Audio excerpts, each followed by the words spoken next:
Hey guys, James from the Research Revolution. Hey, I'm over here at Richie from Boston's channel, and this is the newest Anthony Patch's interview, and they're talking about the split screen blue beam sky that Richie captured. Let's take a listen.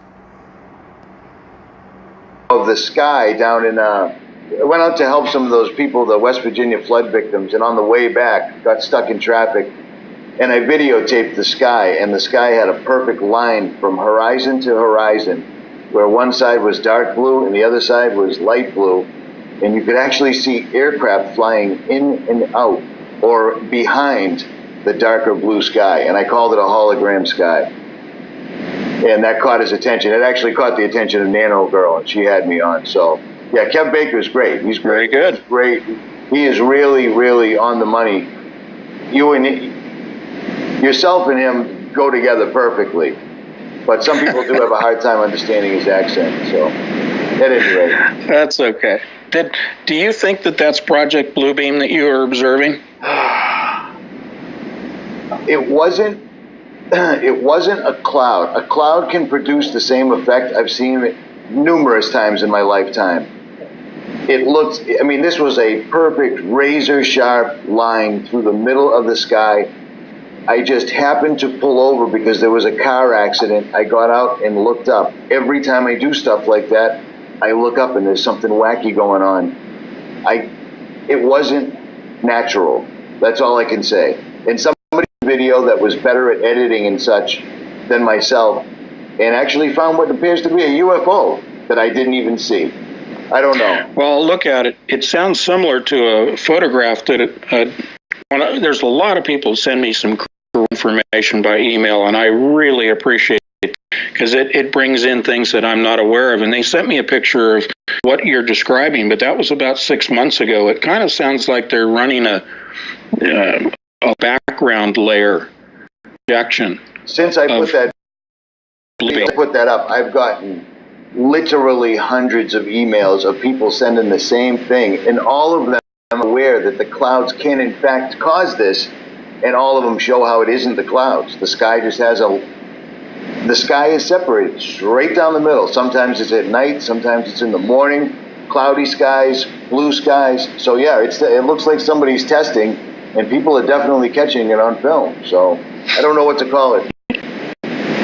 Well, I would call it a demarcation line. Now that just means a very crisp border between two different areas. Well, that's it. But that's what I would call it, a demarcation line. I think they're testing Blue Beam. You know, you mentioned the Air Force dropping these plasma balls, and I appreciate you mentioning plasma because that's a whole other area, that I talk about, and that's the electric model of the universe. And it's Tesla's model versus, Einstein's gravity model. But anyway, before I get into that rabbit hole, I don't have a problem with understanding what they're doing with adding plasma, because what they're doing with the chemtrails is partly has to do with DNA modification. We've inhaled nanoparticles, and they're dormant in our bodies, and they will be activated by microwaves. But before getting into that, the aerosolized spraying, the chemtrails, have, like many areas in science, many applications. Right. Most people focus on, the projecting of images of, Jesus Christ or, Hindu gods or UFOs and all of that. Yeah, that's part of it. And I think what they're doing is let me call it thickening of the atmosphere, because the chemtrails predominantly contain aluminum oxide, which of course is a reflective material.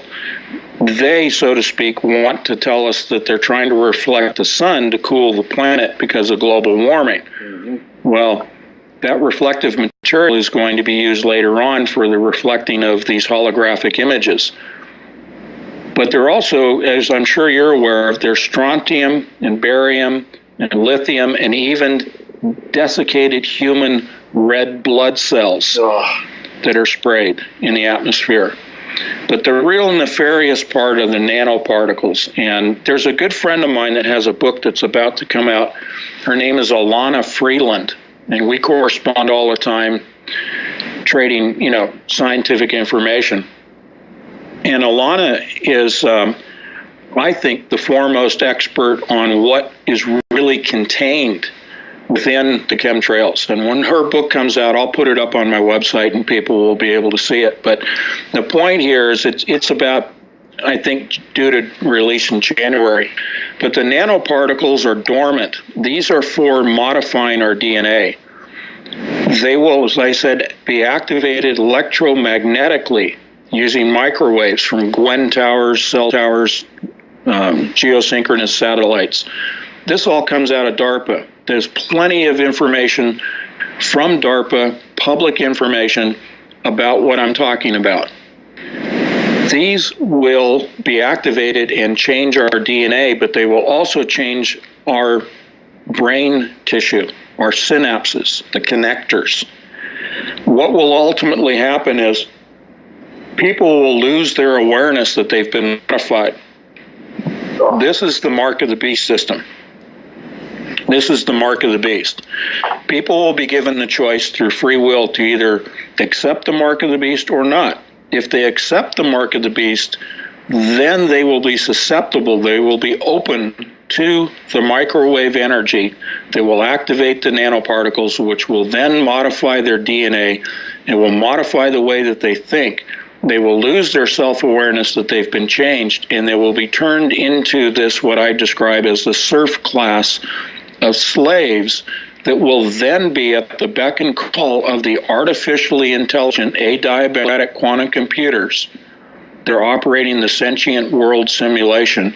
The digitized world will be what these people who have been modified will now be plugged into and will be at the beck and call of the Antichrist. That is